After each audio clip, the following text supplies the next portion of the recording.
You know on the beat every time, no.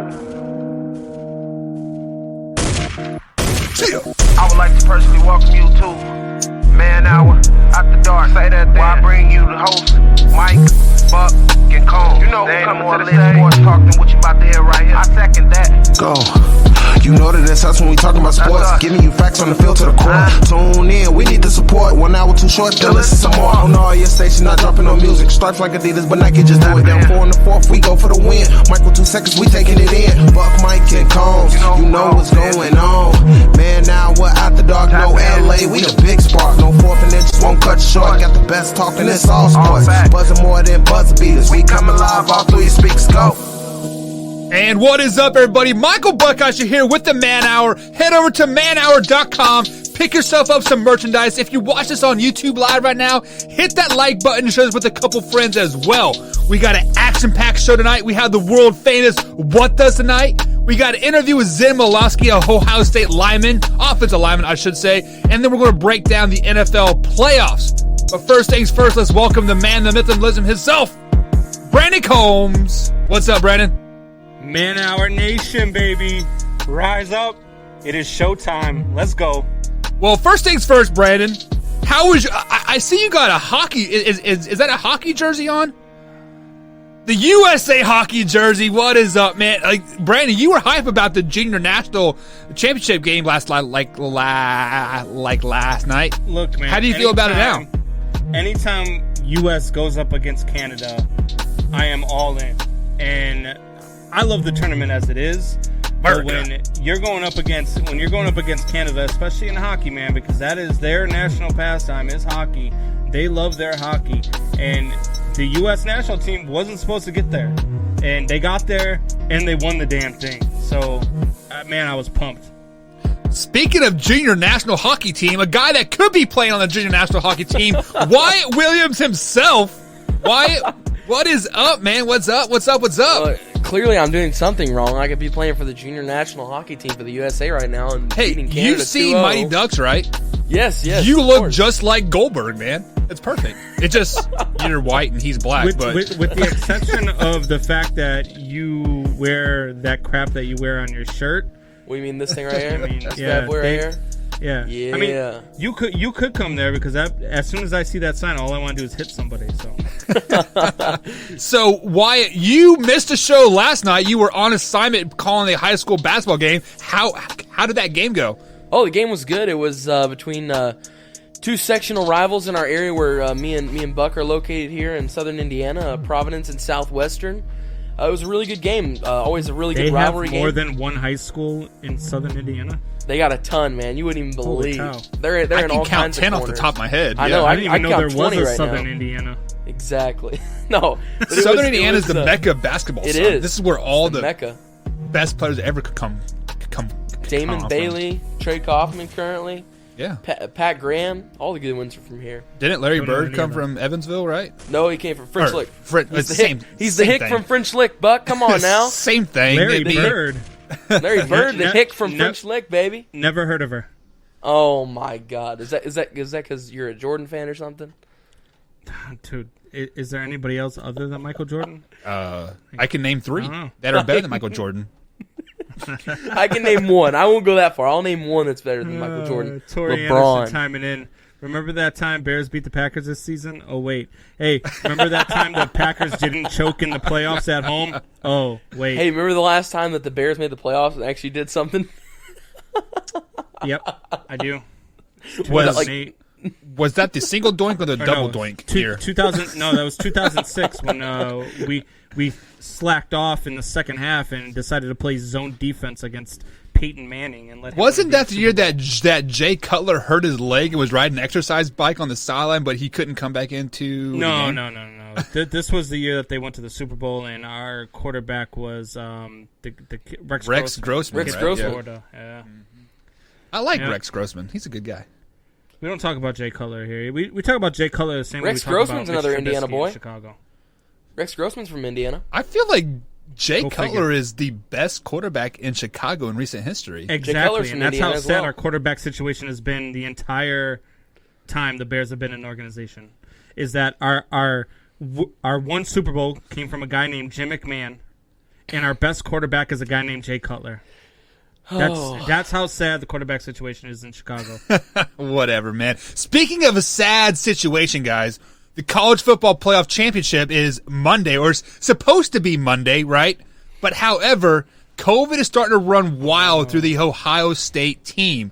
And things are starting to come out. Some rumors are starting to surface that the College Football Playoff the committee might push back the game a little bit to we're gonna allow make more concessions for Ohio State to play in a championship game. Exactly. Okay, I got it. So I pulled up the regulations to be able to play the game, right? And basically the main thing is you have to have 53 active players on the roster to play the game. Right now, Ohio State is sitting at 55. So if they were to, get a couple more positive cases, they're going to possibly push back this game. However, well, I can promise you right now, if a guy like Justin Fields goes out, that they're going to be coughing in people's faces to make sure that number goes below 53. I can promise you that right now. We just talked yesterday about the Cleveland Browns and how the NFL would not postpone a game. It would not let a team get to... So you're telling me college football is more prepared for COVID than the NFL is? Come on, Coach, you know this. They've been this the whole time. The NCAA has been more involved with this COVID thing, postponing, adding games and moving stuff around. I say they forfeit the title. I wouldn't say they are more prepared, but they are more in a flexible situation because that there aren't going to be any fans at this game, right? It is simply just going to be Ohio State and Alabama and the coaches, and I think maybe some family members. So it is very easy to move that game around. Like you don't have to worry about the whole week before the Super Bowl and all the press and all this stuff. Yes, there's going to be some media and press there, but it is very easy to move a college football championship game when there's no fans involved. Now, a playoff game when there's fans. What? You know what I'm waiting for? The Super Bowl. And when Aaron Rodgers is going up against Patrick Mahomes. Wait, so you're now admitting that he's actually going to move it past the first round? Aaron Rodgers and Patrick Mahomes. What happened? Both come down with COVID, and we have a Tuesday night Super Bowl. I don't think that would happen. Jordan Are you out of your mind? There is no way they play that game if the God sent Patrick Mahomes, and whether it is Aaron Rodgers or Tom Brady or Drew Brees, there is no way they allow that Super Bowl to go forward without. I'm not saying that they won't move the Super Bowl back, but they will not play it on a Tuesday. It'll still be Super Bowl Sunday, so they'll move it back a whole week. Yeah, they'll move it a week. Like it won't be a few days. Because the biggest aspect of Super Bowl is Super Bowl Sunday. You spend all day Sunday. I thought we had to quarantine for 10 days after a positive test. Not if you're Nick Saban. Not if you're an athlete. Okay. Yeah, don't you guys remember that Nick Saban literally tested positive Wednesday before the Georgia game, negative test Thursday, Friday, Saturday morning. He was on the sideline that night. Yeah. Yeah. I think it's that old saying, money, what is it? Well, yeah. It's not just him being on the sideline, but how about when Notre Dame beat Clemson the first time without Trevor Lawrence? Trevor Lawrence couldn't play because he had a positive test, but he's on the damn sideline. What? Why not just let the damn kid play at that point? I didn't understand. I don't know. So let's go around the board here and complete this full circle here. Combs, do you think if Ohio State, the positive COVID test does run like a little wild, that they're going to move this game back and postpone it for Ohio State? No doubt in my mind. No doubt. I mean, they changed the qualifications to get into the damn conference title game for Ohio State. You don't think they're going to move the game back a couple days? That's the Big Ten Conference. That's not the NCAA, though. Yeah, but supposedly the College Football Playoff isn't the NCAA. So, does the committee say, "Oh well, play with your guys"? I would love nothing more than to see them say, "Ohio State, we've already moved too much around for you. Play with what you got." Wyatt, what do you think, man? I'm kind of following on that. I think that the NCAA is kind of going to say, Ohio State, you've been given these pieces. And Look at this. Yeah, he's You looking at gotta play. the comment. Matt Nagy chiming in on the show. My boy. Hey, Matt, look, as long as you let somebody else do the play calling, we're good, buddy. We're good. Oh, all right, Weil. Sorry, Wyatt. Go ahead and complete your You're good. thought.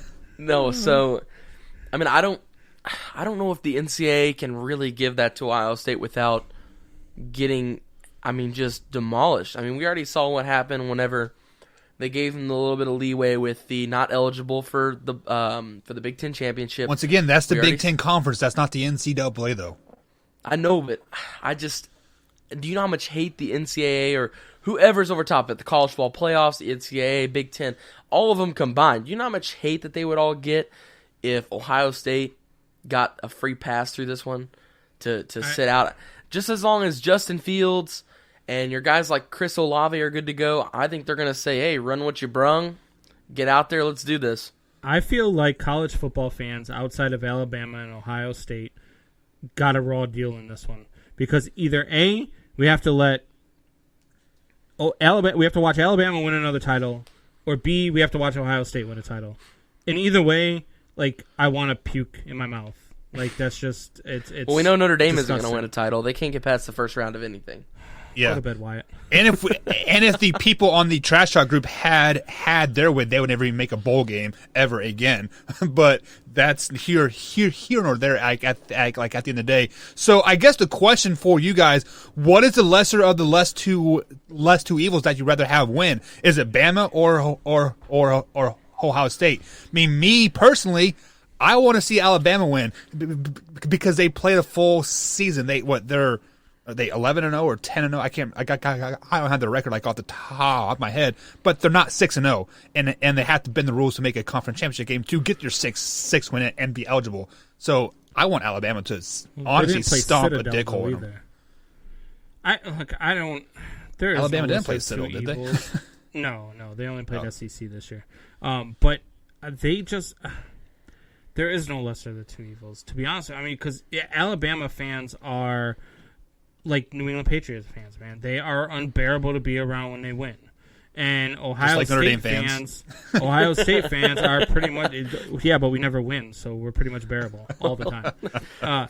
So Ohio State is kind of the same way. If they win this, all you're gonna hear about is, "I told you we should have been in there at 5-0 and blah blah blah. If we would have played out the season, we would have won anyway." I just don't want to hear it, man. Just let this game. I hope that COVID takes over both locker rooms. They have to cancel the game, and there's no college football championship this year. Hey, I want to bring up this comment real quick here on the screen. Okay, check this out. 2 words: Cardell Jones. Never heard of her. Okay. What happened the last time that Ohio State was missing their quarterback in a college football playoffs? Was it? They won Natty. Cardell Jones was a third string quarterback going into I the believe year so. because I they think had Braxton was 1. yeah, JT Braxton was Miller, 2, JT Bill, yeah. and then he was 3. I mean, he had never taken a snap ever, and then steps up and plays the 2 best games of his life. He ended up getting drafted because of it, pretty much. I mean, he ended up going to the NFL, and Right. he didn't do anything. Now he but plays in the XFL, doesn't he? something like that. I thought I saw him in there, yeah. Yeah. But if that's even a thing. So, are you saying that the backup quarterback for Ohio State's better than Justin Fields? No. I'm just saying, if a guy like Fields were to get it, it's kind of like a next man up situation. I mean, Yeah, that's what the NFL is, right? yeah, I think it's just you got to, at this point, they're just going to pretty If much stick Justin them with you got to run what Fields- you brung. If Justin Fields wins the national title, let me ask you guys this, because you guys, and I know you, Wyatt especially, me and Buck are kind of on the same train with them, but you are really high on Trevor Lawrence. If Justin Fields wins this national title, does this put him as the number 1 pick over? So, I don't think win or loss, Justin Fields kind of gets an edge here with that. I think it's all going to depend on if Urban Meyer is the head coach in Jacksonville. If Urban Meyer is the head coach in Jacksonville, he already knows Justin Fields. He knows his schemes. I mean, he literally got him to transfer from Georgia. He coached him for a short time. I mean, he knows him in and out. He recruited him out of high school. He knows this kid inside and out. He watched him in college. He called a couple of his games. I mean, But everything you hear about Trevor Lawrence is that if you could build, and our boys over here at Infinity Sports talk about this all the time, and he says if you could build a prototype of an NFL quarterback, you would build Trevor Lawrence. And I disagree, but so if that is the consensus over throughout the NFL, that this guy is going to be the next, Tom Brady or maybe even better, how do you pass on that even if you are, if you are in Jacksonville or wherever you go? Me personally, if I was a coach, owner, GM, whatever in Jacksonville, I'm not, but if I was, I would take Trevor Lawrence over Fields. I think Lawrence will have a better NFL career than Fields, but here's the thing. That also could spur up some interesting things because it could elevate Fields, because I don't think the Jets are going to take a quarterback at that second pick. I think they're trading the second pick. Yeah. I think they'll either trade it or they'll get the Oregon tackle. I mean, they need pass protection. They need pass protection and weapons. That's the two things they need. They need everything. They need everything. Well, you got to start with pass draft protection and weapons. Yeah. Yeah. No kidding. No, and so I think that's really going to put at an interesting situation, because if you look at the next 10 picks after that, I mean, there are some teams that could use a quarterback, but there's nobody that urgently needs a quarterback at those next couple of picks. So then it kind of spurs into a Patrick Mahomes situation almost, where Justin Fields could land at a place with really good weapons, a really good offensive line, a really good coach, and then he could have some serious success rebounding off of that because of the weapons that are placed around him. I mean, let's be real here. I love Patrick Mahomes. I think as of right now, other than Aaron Rodgers, I think he's the best quarterback in the NFL right now, playing-wise. Wyatt, stop it. What? Did you check the He's MVP better race? than Aaron Rodgers right now. Stop it. Come on, Combs. You've seen that in the NBA. Who won the Super Bowl last year? Huh? Who's going to win the Super Bowl this year? Green Bay. When was the last time Aaron Rodgers won a Super Bowl? Huh? When was the last time Aaron Rodgers won a Super Bowl? 2010. Okay, so let me speak you guys some knowledge before we take a quick little break here on the other side of the break. Trevor Lawrence lost to Ohio State because he wanted to lower his stock for the NFL draft. He wants Justin Fields to be the first overall pick, so he can go to Jacksonville Jaguars with Urban Meyer. And then the next team that really needs a quarterback, New England Patriots. Trevor Lawrence is going to go to Bill Belichick and the New England Patriots. That's why he lost his game. Oh, come That's on why he now. lost to Ohio State. You saw a TikTok video. I am not falling for that right now. You saw I saw the same TikTok. All right, guys. It is time for go ahead. Jameson, real quick. Jameson comes up with, I think the Jets take Fields and trade Darnold. Look, Jameson, you're probably right, because the Jets are a crap show. They're over stupid. There in New York, but that would be a dumb decision. Terrible Trade decision. Darnold, look, if you want to trade Darnold, send him to Chicago. Because I'm telling you, Combs is licking his chops right now hearing that. Send everybody to Chicago. Send Dak, Darnold, Jimmy G, Aaron Sam Rodgers, Sam Darnold. Darnold. We want every quarterback in the league to them in Chicago. But Sam Darnold pick is a one. bona fide quarterback. Sam Darnold is so good. He's just been wasted in New York. Sam Darnold is a damn good quarterback. And if they trade him and they go after Justin Fields, and I'm telling you right now, look, I like the kid in college, but Justin Fields is another kid who is not going to amount to much in the NFL. He can't protect the ball. He holds on to the ball too long. He is not NFL ready for it. He's going to have to sit behind somebody, and if he goes to the Jets, there's nobody for him to sit behind. Sam Darnold. He's going to have to sit behind Sam Darnold for 6 to 7 years then. Joe Flacco's there too still, so don't forget about Joe Flacco. But guys, let's go ahead and take our let's go ahead and take our first break. On the other side of the break, we have the world famous What Does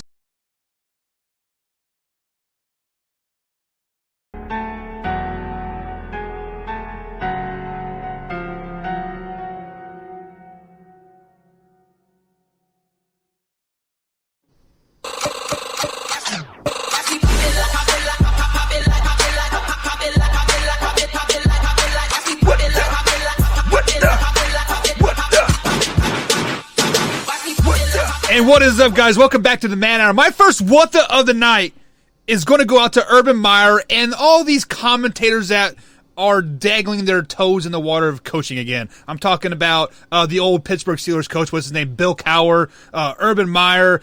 Who else is out there? All those commentators that want to be coaches again. You guys, don't leave this cussy-ass job that you have. You sit in a nice little studio. You get to watch games. You get to analyze and pick people apart. Don't do what John Gruden did and go to a crappy-ass team and start sucking again. Come on, Urban Meyer. Don't leave. Well, I think he's on Fox, isn't he? Don't leave Fox, Urban Meyer. We need your great commentary.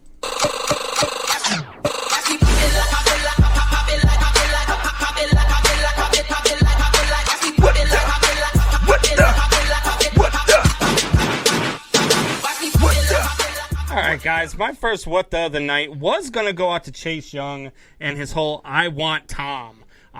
First of all, that is the dumbest thing you could do is call out Tom Brady before a playoff game. But instead, my what the, after sitting through 2 minutes of our Monday show plugs on freaking Wednesday, goes out to Buck. You're the producer, Buck. How are we still on Monday's ads? Come on, Buck. What the... Oh, do you want the overlay now? Do you? There you go.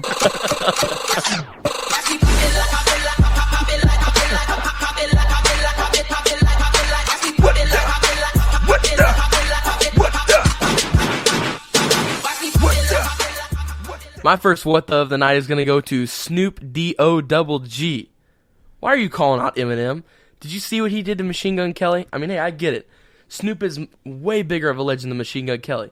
But Snoop, come on. What the? Oh, my bad. That's worse than calling out Tom Brady.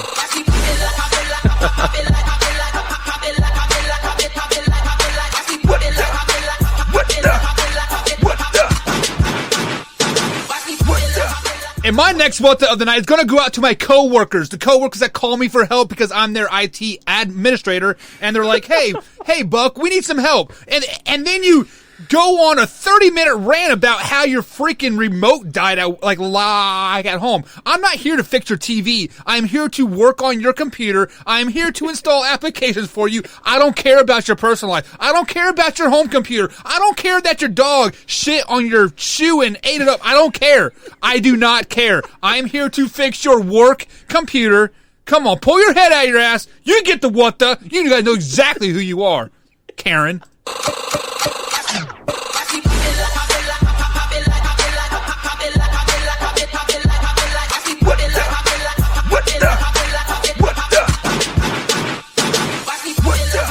My next what the goes out to all you people out there, and you know who you are exactly when I say what this is about. All you people out there comparing Tom Brady and Bill Belichick's season. Oh, Tom Brady made the playoffs, and Bill Belichick's season was a disaster. Two completely different situations. Tom Brady went to a team that was stacked. He left a team in which Bill Belichick had that had nobody on it. So stop comparing Bill Belichick and Tom Brady. They needed each other to do what they did over the last 20 years, and then Tom went to another situation where he was able to succeed. That is all there is to that. It's not one's greater than the other. It's not Tom is the greatest. It's not Bill is the greatest. They're both the greatest. So stop comparing them. What the?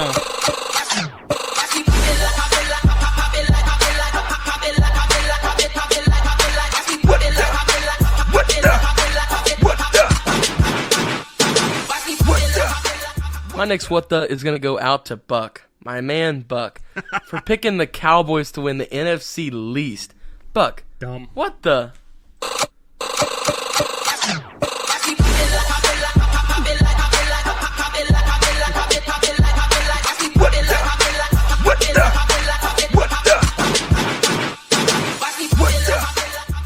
Let me go ahead and bring you guys all on full screen here. My next what the is out to each and every one of these people that are on the show that doesn't have the balls to make a bold statement, to make a pick that the Cowboys are going to win the NFC. They had a very good opportunity. Yes, they stumbled against the Giants, whatever. They had one bad game that they had to win, whatever. It doesn't matter. Next year, when the Cowboys go 11-5 and they win the NFC East, they go to the Super Bowl, you will be thinking, man, Buck, you aren't so dumb after all. Wyatt, as long as Mike McCarthy's their coach, it's Combs, Mike LeBlanc, Matt Nagy in the chat, Jameson in the chat. Who else? You all get the what does.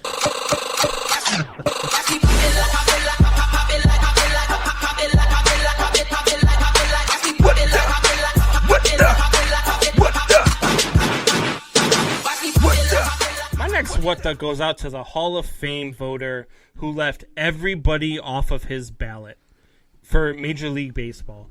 What in the world are you thinking? You've got Barry Bonds on there. You've got Roger Clemens, Kurt Schilling, Omar Vizquel, Todd Helton, Manny Ramirez, and you didn't vote for anybody? Why? Because you're so high and mighty? Because, they use steroids. They're not good people. Omar Vizquel had a situation with domestic violence. We can't let him in. No, but you can let guys like Ty Cobb into the Hall of Fame. You didn't draw a line there, but you want to draw a line at Omar Vizquel and Barry Bonds for entertaining us for years upon years. You should lose your ballot. You are a joke, and you are a disgrace to Hall of Fame ballot people, and you are a disgrace to baseball writers all over the place. Get the hell out of here.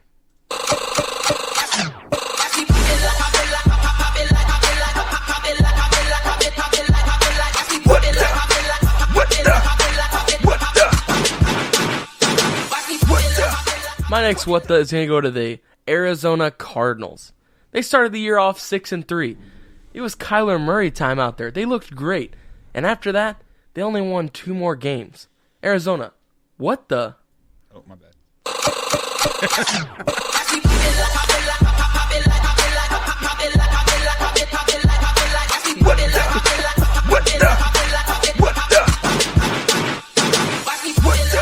You guys see what happens when you dog the producer? Some things mess up every now and then, a little slip of the button here or there, and I say my bad just to cover up thing here. But my next what the is going to go out to all those people that start a New Year's resolution, right? New year, new me. Just because the calendar turns a year, you're instantly a better person, right? But I'm not here to talk about that. I'm talking about this workout program that my wife made me do, right? So it is an in-home workout, and we're doing jumping jacks and sit-ups and lunges and like all this crap. I literally warmed up on Monday, did jumping jack stretches and stuff like that. I'm huffing and puffing. I'm like, man, am I that freaking out of shape? Dude, it is Wednesday, and my legs and chest still hurt from a freaking warm-up. Michael Buckheiser, you get the what the for Zoe being freaking out of shape, man. What the hell?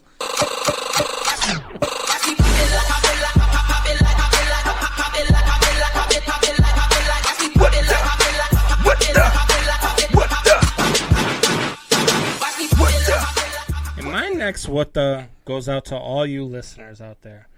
All you listeners came in and started talking about, you guys don't talk basketball. You guys don't do this. You guys don't do that. We need more NBA talk. You guys should know more NBA. And what do I find myself doing last night after I watched the U.S. win the gold medal? I found myself watching the Bulls versus the Trailblazers and actually intently watching it and cheering for the Bulls again. So you guys got me watching the NBA again, and I hate you all.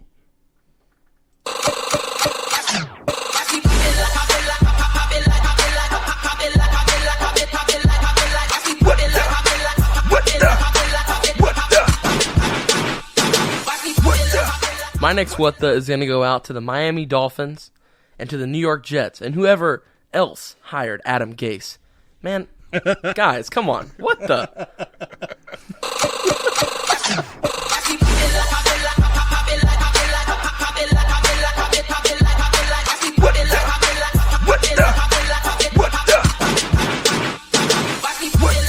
All right, guys, that's going to be it for the what does of the night. I mean, it is always nice to kick back and relax and have some fun with the what does, but it is time to get a little bit serious. So after the break, we're going to talk some NFL playoffs, specifically NFC games. Combs and Wyatt and myself are going to tell you guys exactly how each team can win their respective games. We're not going to pick the games yet. That's tomorrow, so tune in tomorrow if you want to know who we picked to win. I know Jameson is over here in the chat and told us all the knowledge that he has, but Combs and Wyatt is going to really break it down for you guys, so we'll be right back after this break, after I push play. I'm going to kick Coombs off the show if he does that one more time. But guys, welcome back to the Man Hour. Head over to manhour.com, pick yourself up some merchandise, or you can just help the show by simply hitting that like button. If you're on youtube.com, hit that subscribe and the bell icon as well, as we upload clips all day, every day, and we are live on there at 8 p.m. Monday through Thursday. Also find us on Big X Sports Radio at 9 a.m. here on the East Coast here in Louisville, Kentucky, 96.1, and 313 The Flash every Wednesday night at 8 from 8 until 10 p.m. East Coast time. So, guys, the NFL playoffs are here, and we have some pretty big marquee matchup games. Somehow the Bears back their way into the playoffs. So let's go ahead and start with that first game here. We had the Saints taking on the Bears. Combs, let's go to you first. You are a Bears guy. How can the Bears beat the Saints this weekend? So I don't think that the Bears do beat the Saints, but here's how they beat the Saints. Nobody does. I think out of all of the NFC teams that they could have played in this first round, this is the team that they match up with the best. New Orleans is not a open it up and downfield type team. They are a run the ball with Kamara, dink and dunk passes, 8-yard outs to Michael Thomas. That's the type of offense that they run, and that plays right into the Bears' strengths. The Bears are great at stopping the run. They're great at stopping short passes. The way you beat the Bears is you open it up and you beat them deep. And the New Orleans Saints do not have that ability. So the Bears can make this a game. I think it's going to be a tighter game than a lot of people think, and that's how the Bears do this. The defense just shows up and allows the offense to score just enough points to win this game. Yeah, and just to add to your point there, Michael Thomas has been on IR for the last 3 weeks, so when he does come back and play this week, he's definitely going to be very, very rusty. So how can the Bears win this week? Oh, I'm going with Combs on this one as well. There is no way they come out of this game with a dub, but how they would win if it did happen. Shut up, Packers fan. is they got to neutralize the big three, okay? Breeze, Thomas, and Kamara. First off, Thomas has been sitting for, I believe it's 4 weeks now? So he's completely healthy, 100%. Drew Brees looks really good, has looked pretty good the last couple of weeks, and then Kamara always looks good, as we know. So hold on, keep it a tight game, and make that big play late to give yourself the edge. So Michael Thomas has been sitting for so long that his hamstring is just tightened up, and then as soon as he goes to try to open it up, it's just going to blow on him. Yeah, that would be Des Bryant in New Orleans all over again, right? But I think how the Bears can win this game is they give the ball to David Montgomery at least 25, 26 times. Take the ball out of Mitchell Trubisky's hands so he doesn't make a mistake by trying to force the ball down the field or like anything. And when you run the ball, it keeps the clock moving, and it neutralizes that Saints offense because they're off on the sideline for so long, and they feel like they have to strike fast and go score for score, right? So basically, every time the Bears get the ball, they need to have the ball for at least 5 or 6 minute drives, nice, long, sustained drives. Do exactly what the Tennessee Titans did to the Ravens last year, and they kept Lamar Jackson off the field. That's exactly how the Bears can win this game. And that was the game plan against the Packers last week, too. I mean, Darnell Mooney was having a great game last week. There were a lot of short passes, a lot of, they were sustaining the run because everybody knows that's Green Bay's weakness. And they were doing a lot of short passes, and Mooney was really having the game of his life. I think he had 12 catches before he got hurt. It was insane. I'd never seen. How bad was that injury, kid by the way? That kid is good. He's playing this weekend. Okay. So he's the key here. He is the if he does that again this week, I think they beat the Saints. Yeah, so so on the flip side of the coin, we obviously have that like how the Saints, Michael Thomas is expected to be back coming off of IR. Drew Brees is coming back more healthy each week. Alvin Kamara is doing Alvin Kamara things right now. So Combs, how can the Saints win this game? Show up. I mean, just show up and play your game. Do what you've done all season long. What they really need to do is they need for Taysom Hill to be effective. If Taysom Hill is effective in the run game, the pass game, and he's doing all the things that Taysom Hill can do in creating havoc, he opens up a lot of holes for Kamara, and that's why Kamara has been so great with Taysom Hill, is because he opens up a lot of options for him when he's not under center. So if Taysom Hill is doing what Taysom Hill does and creating havoc, it's going to be a long day for the Bears. Yeah, and Alvin Kamara is averaging 5 yards per carry this season so far, so definitely doing big things. Why? How can the Saints win? Kind of riding off what Buck said a minute ago. If you're able to slow down David Montgomery, that's pretty much the whole offense right there. I mean, the kid is crazy good, crazy bursts that just bring him to 8. I mean, there were some quarters this year where he was averaging 8 yards a carry in the third quarter. I mean, he's a really good talent that had a Saints great aren't very end of good the at year. stopping the run, though, either. They're like the Packers in that aspect. They're not very good at stopping the run. So if they're able to neutralize him and stop the run and keep Mitchell Trubisky throwing the ball and keep him making mistakes, that is going to be the easiest way for them to carry themselves on to win. Yeah, and I want to kind of piggyback on everything like you guys said, but also add a wild card in there. Drew Brees cannot force the ball to Michael Thomas this week and get him involved in the game. He has to let the game come naturally to Michael Thomas, and if he's open, he's open. If he's not, he's not.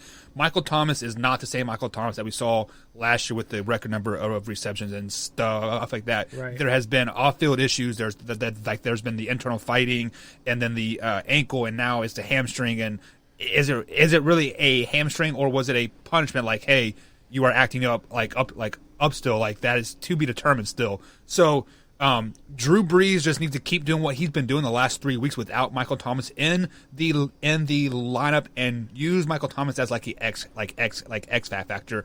Once the Bears start coming up to stop Alvin Kamara on the swing passes and the runs, hit Michael Thomas deep on that pass. Anything to add, guys, before we move on to the next game? No, I think you nailed it perfectly.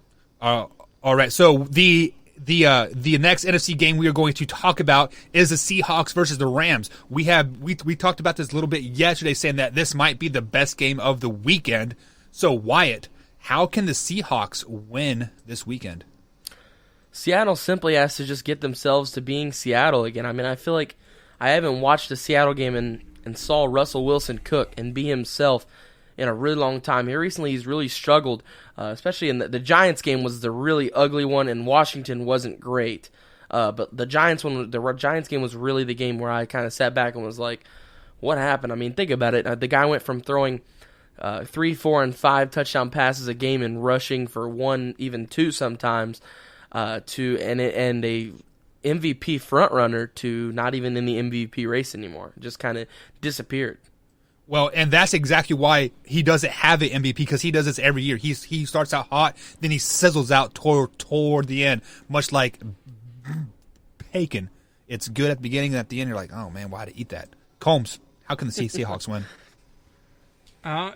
Like what Wyatt's just saying, man. They need Russell Wilson to show up and ball out like Russell Wilson can. If Russell Wilson shows up and this offense is as inept as they've been since basically week 7, I think they're in a lot of trouble. I really do. I think they're in a lot of trouble anyway. But that's how the Seahawks win this one. They need Russell Wilson to show up and lead this offense and do what he was doing the first 5 weeks of the season. And I see that both of you guys went on the offensive side and pointed toward the quarterback, which, that's kind of the opt-out answer, I think. It's going to be a shootout. But the correct answer, because you think it is going to be a shootout, is the Seattle Seahawks defense has to show up and do what they are on paper, what they can do. Shaquille Griffin needs to come up and have a great game.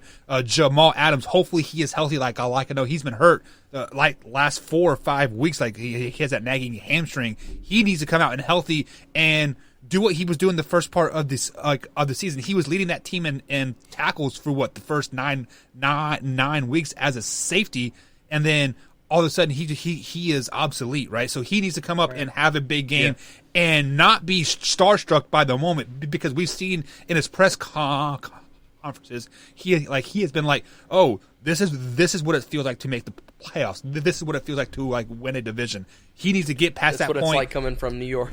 Right, yeah. So he needs to get past that point, stop being starstruck, and start playing like the star that he thinks he is. But see, Buck, I think with this, if there's going to be a defense that is the it factor in this game, it's going to be on the opposite side. It's not going to be for the Seahawks. That Rams defense is so nasty. Yeah, Sam Darnold is a beast. So Combs, Wyatt, let me kick that to you real quick. How can the Rams beat the Seahawks? It's Aaron Donald, not Sam Darnold. Darnold plays quarterback. Talking about who you said, Aaron Donald needs to have a great game, which, as par for him, is always a thing. As for the offense, the Rams' rushing game, I mean, it has been powerful all year. We've seen 3 backs that could all be RB1s for many teams in the league. I mean, they have a great running back core, and they've really got to get themselves going. But the biggest thing, the number one thing that the Rams need to do is expose the Seattle secondary for the smoke and mirrors that they are here recently toward the end of the year, and get them back to what they looked like at the beginning of the season, being a minus, bottom 5 secondary in the league. Combs, what are your thoughts? Yeah, defense. They've got to make Russell Wilson start trying to make plays, and that's when Russell Wilson gets into trouble. It's when he isn't comfortable. When you make him uncomfortable, that's when he starts making mistakes. So go after him. Attack him the entire game. Do not lay off of him even if you're up by 20 points, because he is the type of quarterback that can come back from that. But the defense, but on the other side of the ball too, Jared Goff needs to be a game manager. He needs to do what he needs to do to keep that ball away from Russell Wilson in that offense. Give that defense time to rest. After every time that they give him the ball, he needs to give that defense time to rest, and that's how they win this game. Yeah, and then how Jared Goff can be a game manager is the Rams need to jump on the Seahawks early, 14-0, 17-0, because the Rams defense is best when they can pin those ears back and just get after the quarterback when they're in obviously passing situations. Yes, I know that's how most defenses excel, but the Rams defense, especially with that front four that they have, that front seven that they have, that is where they really excel, is when they can drop back into coverage and just wreak havoc with the front four. And that is how the Rams are going to win this game, is jumping on the Seahawks early, 14-0, 17-0, putting the Seahawks in obviously passing situations, making Russell Wilson win the game for them, and letting that defense eat. Yeah, no, absolutely. Moving on to the next one, we have the football team taking on the Bucs. So, Combs, how can the football team beat the GOAT, Tom Brady, and the Bucs? Man, it's kind of the same formula that I just had for the Rams. That defense is going to have to create havoc. They're going to have to get to Tom a lot. They're going to have to hit him a lot. And they're going to, and then they need, what's their quarterback's name there? Alex Smith. They need Alex Smith to go ahead and do what he does best and be that game manager that we talked about Jared Goff being, because they need to keep Tom Brady off the field, because I don't care how many times you hit Tom Brady. I don't care how many times you keep him off the field. If you give him 10 seconds and the game on the line, Tom Brady's going to beat you. So you need to get out there. You need to go after him. You cannot lay off him at all. So you better go out there and do what you got to do. It's going to be a very uphill battle for the Washington football team. On the flip side of that coin, Alex Smith is 4-1 as a starter this season, so you can kind of throw the record books out the window. Alex Smith is a proven winner for this Washington football team. Wyatt, how can the football team win? Chase Young. He's got to stick up to his words. If he's going to call out the GOAT like that, he's going to have to get after the GOAT. I mean, he's going to have at least 2, maybe even 3 sacks in this game. And Montez Sweat on the other side is going to have to do the same thing. Kerrigan's going to have to look good. The secondary's going to have to step up. I mean, it's going to be all about that defense, because I love Alex Smith. I love several of the key pieces they have on offense with Gibson at running back and then Scary Terry at wide receiver. But it's going to boil down to this. Washington has a top 5 defense in the league. It's going to come down to that pass rush and how well they get after Brady. So I do like everybody's answer there, but I'm going to give you guys a wild card, an X factor per se for the Washington football team. It is not going to be Alex Smith. It is not going to be Scary Carey. It is not going to be Cam Sims or Steven Sims or Steve Sims or whatever Sims they got out there, right? It is Antonio Gibson, the running back. I think he is going to be the X factor. This kid has quietly had one of the best, probably like the 3rd best rushing season that a rookie has had in a very, very long time. I think he's sitting at right about 900 yards, if I'm not mistaken, on the year. So give him the ball, let him eat, keep that Tampa Bay offense off of the field. Put Tom Brady in those situations where he has to drive quickly down the field and push the ball down the field. Yeah, look, I agree with that, but the Tampa Bay defense has been so good against the run, man. So good against the run. I don't see that changing anytime soon. They do not allow a whole lot of rush yards. So I don't know that you I don't know that you can get off the ground with them like that. I think you have to do it through the air. Yeah, I mean, only time will tell. So before we let in and tell us how the Bucs are going to win the game, let's go ahead and address this comment from J. Jameson over here in the chat, calling out Tom Brady never works. Has anybody ever called out Tom Brady though and like put him on the spot like that? Yes. Oh my God, yes. Who? Jalen Ramsey did it and then got torched. The Falcons did it. The Falcons cornerback, I can't remember, heading into that Super Bowl, gave them poster board material. Said they were going to destroy Tom and they were going to make him tuck his tail and go back to New England.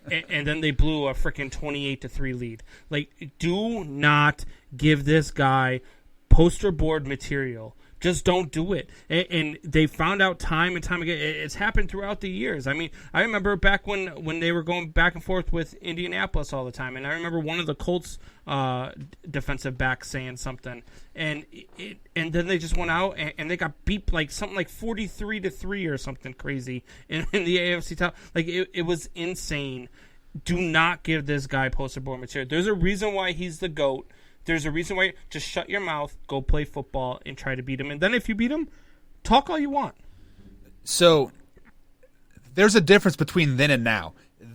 Then he had a coach that would put them in great situations, great game plans to torch those opportunities, right? I don't think Bruce Arians can put in a game plan to torch Chase Young. How are you going to torch Chase Young?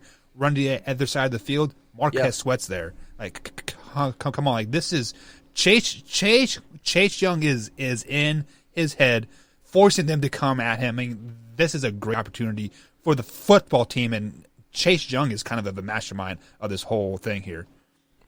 So, moving on here, Combs, how can the Bucs win this game? And don't say show up. No, protect Tom Brady. If you don't allow Chase Young to get in there and get anything, if you keep Tom Brady standing upright, Tom Brady is going to pick this team apart. Tom Brady is going to do what Tom Brady does, and you can ride his coattails to the Super Bowl. Also on defense, you have to go in and you have to stop the run, and you have to force Alex Smith to throw 2 to 3 downs, every time they have the ball. You cannot allow them to establish the run. You cannot allow him to be a clock manager. You have to force him to go out and be a quarterback, and that's how you beat Washington. Wyatt, to you, big guy. I love Bruce Arians as a head coach. I love his philosophy. I love Rojo at running back. I love Fournette. I love the offensive line, the wide receiver weapons they have. The defense is great, but it boils down to this. This is the most important part of the entire operation. Tom Brady knows what he's doing in the playoffs. Tom Brady's been here. True. Tom Brady's seen this. They need to sit behind Tom Brady and let him do what Tom Brady does best. It's that simple. Yeah. They need to let Tom lead the carousel, and they need to hop on the back of this and just, like I said, Tom, he literally knows what he's doing. Yeah. I mean, just get on there and say, Tom, bring us to the Super Bowl. Exactly. All right, so I agree. Tom is going to probably do Tom things, but what is the best way to fight fire? As in the defensive line of the Washington football team. Gasoline. Fight it with fire. Fight fire with fire. So what do? You run at Chase Young. I don't think Ronald Jones is going to have a great game. I don't think Leonard Fournette is going to have a great game. The X factor, that Keyshawn Vaughn, he played 3 weeks ago, I think, when Ronald Jones and Fournette were both out, and I was impressed by him. I saw him do great things, and I think he is going to eat Chase Young up. You are going to have Leonard Fournette and Ronald Jones kind of do their shifty crap right. Keyshawn John's going to lower the shoulder and run at him. Fight fire with fire. That is how you're going to beat this football team. Run the ball, run it down their throat, and once they get back on their heels, throw it deep to Antonio Brown. Man, I'm not going to lie to you, Buck, because you were working down the running back list for the Bucs. I was really thinking you were eventually going to get to, like, Shady McCoy. I thought that's where you were leading with this. Like, LaShawn McCoy is the X factor for this. So I don't think LaShawn McCoy is going to even suit up. To be honest with you, like not. he'll be a healthy scratch. LaShawn McCoy ahead of Derrick Henry preseason too. No, I did I not. thought you had LaShawn McCoy at 6. I had Le'Veon Bell. Oh, Oh, Le'Veon Bell was the one. You had Oh, at 6 my the other day. God. Yeah. Great call. You're so smart. You know, like I said the other night, if those other running backs wouldn't have got hurt, he wouldn't have been the best running back in the league. So if those other running backs would have stopped him from rushing for 2,000 yards. You're right. No, but some defenses would have and whatever. But Okay. okay. Jesus. Let's go ahead and address some of these comments here. Jameson says Tampa is loaded. If they protect Tom, no one is getting beat. The key word there is if they protect Tom. That front four, that front seven of the Washington football team is the best in the NFL. So are you saying that if they beat Washington, they're going to the Super Bowl? No, I don't. Really? I don't think the Buccaneers are built to make a deep playoff run. That's just the way it is. Look, I think the Buccaneers are the best team in the NFC heading into these playoffs. They might not have the best record. They're not the number one seed, but the Buccaneers are the best team heading into these playoffs. They are the only team that you can say doesn't really have a weakness. They don't. They don't have a weak spot on that team. Their defense is solid. Did you watch the Saints game? Greatest quarterback of all time. Yeah, but how long ago was that Saints game, man? This is a different time. This is where not Tom a single Brady weakness. shines. This is where Tom Brady. They don't have a single weakness. They don't. You want to know what their weakness is? They can stop the run. They can stop the pass. Tom Brady's the GOAT. They've got great wide receivers. They got pretty damn good running backs. And people forget. I forgot until Buck just said it. They have Leonard Fournette at running back, and he's the backup. No, they don't have any. Look, I'm telling you right now, if they come to Green Bay next week, Wyatt, if they come to Green Bay next week, me and you are going to go find a place to watch this game so I can watch you cry in your Cheerios. Listen, not happening. I'm telling you, the weakest for the Tampa Bay Buccaneers is their head coach. It's their offensive coordinator and their head coach. They have not been in these situations ever. But right? they're going to let Tom call the plays. Tom is going to be the offensive coordinator this week. Bruce Arians has too big of an ego to let Tom Brady call the whole game. Maybe at halftime when they're down by 10 and Tom blows up. But that's what they've been doing. They've been down at the half, and then in the second half they've been letting Tom call the plays, and they come back and win. Yeah. That's what they do. But you can't do that against the football team. You right now, they're riding Tom all the way to the Super Bowl. You cannot do that against the football team. That defense is too good. You bet against Tom if you want to, but I ain't putting my money there. You know what? I'm picking the upset right now. Football team over the Bucs by 10. How much? Talk to me after the show. I want to know how much we're putting on this because I will look. Man, my entire account. They are not losing this game. Why are you guys always about betting money? You and Joe are friends, aren't you? Put your money where your mouth is, Buck. I don't have no money. You guys know my wife has it all. Come on now. That's true. All right, guys, we're going to take a quick little break. After the break, we got an interview with Zen Michalski.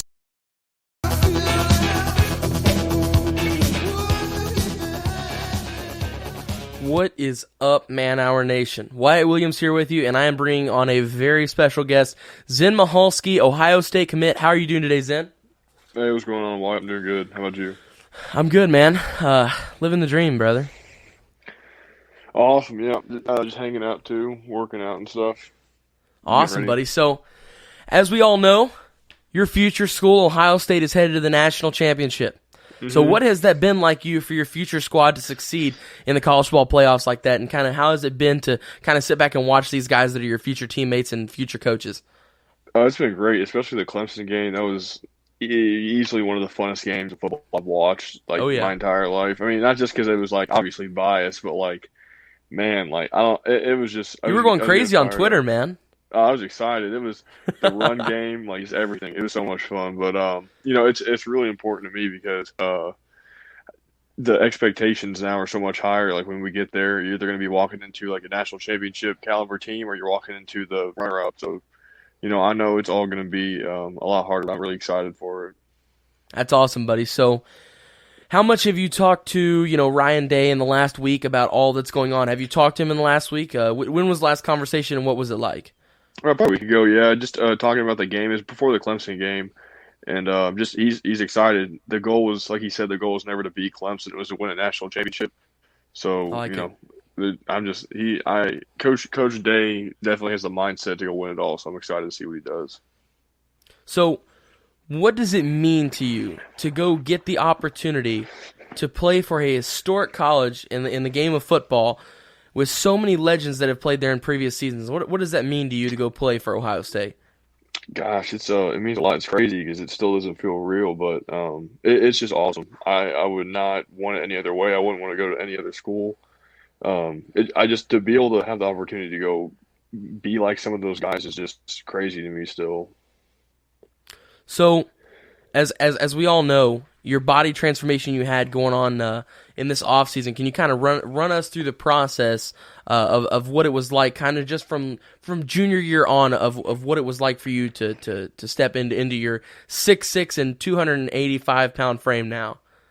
It's crazy. I mean, actually, last week I hit 300 pounds, and I'm feeling really good at it. So, it's been crazy, really, because last year going from 217 to 285 was a lot, and I grew like height-wise during that, so I know that helped it a lot. But it was really just about being consistent. A lot of people don't understand that, like, if you're not eating right, it's not going to happen. Like, you can work out every day and do like kill yourself, but if you're not eating the right food, it's not going to translate. So it's kind of taught me a lot, and just showing that work does pay off, and it's just really fun too. I love I guess the process is fun to me personally. So you went from a junior heading into the offseason with no offers, no D3, no D2, none of that stuff, and Indiana State sends an offer. And then after that, it was almost like you got them thrown at you every 10 minutes. I felt like every 10 minutes I was on Twitter, and it was like, oh, Zen got offered from here. Oh, Zen got offered from here. Oh, Zen got offered from here. And it built up. You got on with Louisville, and then decommitted with there, and then now signed with Ohio State. So what was that whole process like for you from the very start of no offers all the way now to the Ohio State University? It's definitely insane still to me, because a lot of how the recruiting process works is like they find you as like a freshman or a sophomore, like these big schools like Ohio State, and they kind of watch you develop through high school. And especially if you go to Division I, a lot of those players have been getting recruited since like at least sophomore year. So a lot of my recruitment happened around like 9 months, probably less than that actually, but it was just a lot, super overwhelming. But I loved all of it. It was so much fun, just getting an opportunity, like a coach to like invest in you with like a scholarship, to think that you could come play for a program is just it's really cool. Just knowing that you're wanted at a school to go play football, and I mean, having college paid for is an awesome feeling too. Yeah. So speaking of college to get paid for, it is student athlete, student first. What are you going to be studying while at Ohio State? Business. Yeah. Business? Just a very general degree, because I want to go into some kind of marketing or something like that, because that's what a good chunk of my family does. So I think you're kind of just following the footsteps. Yeah. So, of course, everybody knows Ohio State releases, I mean, we can't even count them on our hands anymore, of pro football players every year into the draft. I mean, like we talked about a second ago, it seems like every time I get on Twitter, I see you're getting a new offer. It seems like while I watch the draft, every 2 or 3 picks is an Ohio State player. So how cool is that for you to get the opportunity to possibly go play for one of these NFL programs in the future? And have you discussed the possibilities of playing pro football with Coach Day and some of your other offensive line coaches? Yeah, it's crazy. I still, like I said, it's still so wild to me that any of it's happening. But it's definitely that's the next step. Like, that's the next goal I want to strive for, and I'd love to go play. And that's one of the things that Coach Day told me when they first extended me an offer, is that they think that I could be a very special player and play. If I go and develop, I think I will, and just stay on track and don't lose focus, that I could definitely go and play, and I would love to do that. So I'm ready to work. Zen, man, it's good to see you again, buddy. Have you made it up to Ohio State yet, or are you still at home? No, not yet. They pushed back our move-in date by a couple weeks, so I'm actually going to move in on my 18th birthday on the 23rd. Oh, that's awesome, man. That's awesome. So, I've been listening to Wyatt here toss you some softballs here, man. So I'm going to come with a little bit of heat here. We've been talking a lot for the last 2 weeks about how Ohio State, they bent the rules, let Ohio State into the Big Ten title game. And then Ohio State obviously went in and they balled out against, against Clemson. And now they go up against Alabama, and there's a whole thing with, COVID, and they might push the game back. What do you say to guys like me? Because I'm a big, I'm a Notre Dame guy, but I'm also a big sports guy, so I look at things from a fair point of view. How do you respond to people who will say that Ohio State didn't belong in the Big Ten title game, let alone in the college football playoff?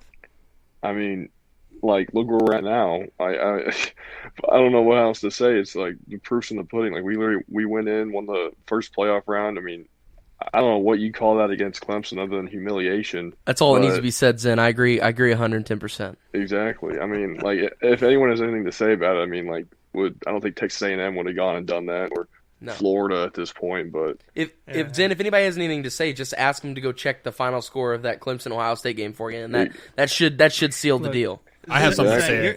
Zen, you're how big? What size are you? I'm almost 6'7" now, but I just hit 300 pounds. You just hit 300 pounds. So I'm just glad that you didn't say if anybody has anything to say to that, come see me. Because I'm all about 5'9", about 200 pounds. And it's not even muscle. It's 200 pounds of fat. So, I'm just glad you didn't tell me to come see you. Because I would have just backed down and said, you're right. I'm wrong. It's all good. So, Zen, Buck here, obviously. You know who I am, man. What's up? Of course. So, why is I don't know how many players are in the NFL from Ohio State. The correct answer is 50, and 10 of them were drafted last year. Can you, we were talking about Washington football team just a segment ago. Do you understand you'll be blocking somebody like Chase Young next year, or 2 years, or 3 years down the road? It's crazy to me still. I don't know. It's so wild. I still can't wrap my head around it, but I think I'd definitely be up for the challenge. I think that'd be so much fun. Are you going to call out Tom Brady when you go pro? If he's still around, but he'll be playing till 52, right? I'm sure. Go ahead, Wyatt. 65. All right, Zen. So I texted you earlier, and I told you I was going to bring you some heat. So hey, I'm ready. Many people know. All right. Mm-hmm. I started over you in 8th grade, okay? So don't you think that Ohio State should have given me a call by now or something? Because, I'm still waiting. I think you need to give Coach Day my name or something. There needs to be some kind of a mutual exchange here because I'm still waiting on the call. I haven't got it yet. What do you want to do? Go announce the game for him? Anything, man. I'll call a game, play a game, whatever they need me to do, okay? Coach Day calls, you do what he tells you, okay? Coach Day's the man. So, Zen, obviously, player or coaches come and go at the college level, every time, right? And every year there's a big name college coach that tries to go to the NFL or gets a better offer at a different school. What happens if Coach Daly leaves Ohio State? Are you committed to the actual football program itself, or are you committed to a particular coach? A little bit of both. I really love the program and Coach Day as well, but I actually, that's something that I base a commitment off a lot of the time. So that's something I asked him personally before I would commit, and he told me that he had no plans of leaving. I know he's been talking. Yeah, there was news about him talking to the Jaguars, and then he came out and told us that the only thing he's interested in right now is winning national championships at Ohio State and what he is interested in the future. So I don't think he's going anywhere, but I definitely love the program. So I think that any head coach that comes in, I'll be fine with, but yeah. So speaking from experience, on that aspect, was out of high school, I was recruited by a defensive coordinator, and then all of a sudden he goes AWOL on me. I didn't hear from him for 3 or 4 months, and then out of the blue he calls me hey, you want to come to Emporia State? I'm like, dude, I thought you were over at Dodge. Why are you all at sudden at Emporia State? So it definitely threw me for a loop, and I was kind of I was upset. You want me to commit to a U and a school, but then you up and leave and don't even tell me that.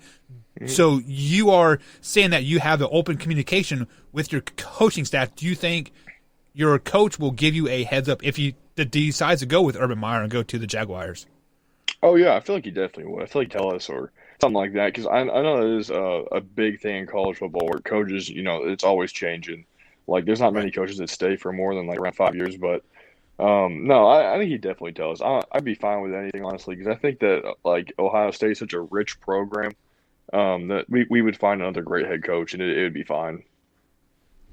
So Zen, man, I love listening to you talk. Every time that we have you on, man, you are so humble, and it's refreshing to hear, somebody who is about to go play at a university that is so rich in its history and competes for national championships year after year after year, and to be able to just sit down and have a conversation with you, on that side, man, it is really good to listen to how humble you are. But let me ask you this, man. Going into your freshman year, do you have any expectations? Like, are you going in and you plan on starting as a freshman? Are you planning on redshirting? What do you have going on for you heading into your freshman season at Ohio State? Honestly, I'm not going in with much of a plan. I kind of just want to go in and go with the flow. I don't want to have anything set in stone because I know that so much can change. And I really just want to go in and kind of just I don't know what to call it. Probably just adopt the program and just start and kind of do what I wish I did as a freshman in high school and just buy in instantly and just start working and just kind of just see where it goes. You know what I mean? Yeah. Well, look, man, you've got a fan in me. I'm going to be rooting for Ohio State as long as you're not playing for against Notre Dame. And if you do end up playing against Notre Dame, I just hope all the sacks come from the other side of the line. That's all.